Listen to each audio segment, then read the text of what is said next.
දැන් මං ෆන්ඩමෙන්ටල් ප්‍රශ්නයක් අහන්නද මේ DST. ඇයි ට්‍රෙෂරි එක US ඩොලර්ස් ගන්නෙ නැත්තේ මාකට් එකෙන්?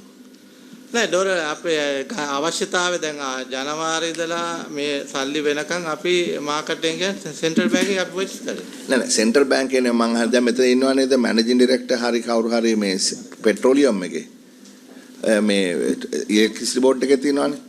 දැන් ඕගොල්ලෝන්ගේ ඩොලර් පේමන්ට්ස් කොහොමද කරන්නේ? අපි මාකට් එකෙන් ගන්නවා. ඔයගොල්ලෝ මාකට් එකෙන් ගන්නවා. මාකට් එකෙන් ගන්නවා. ඒක ඇයි මං අහන්නේ ඇයි ට්‍රෙෂරි එකට මාකට් එකෙන් ගන්න බැරි? නෑ මං දන්නවා ඒක ට්‍රැඩිෂනලි සෙන්ට්‍රල් බැංක් එකෙන් තමයි ගන්නෙ. හරි. ඒක සෙන්ට්‍රල් බැංක් එකට එක්ස්චේන්ජ් රේට් එකත් එක්ක ප්ලෑන් එක්ස්චේන්ජ් රේට් එක මේ ස්ටැබිලයිස් කරන්නත් ඕනේනේ. එතකොට ට්‍රෙෂරි එකට ඇයි බැරි? Tamanට හැකි අවස්ථාවන් වලදී මේ තමන්ගේ ෆන්ඩ් එක බිල් කරගන්න.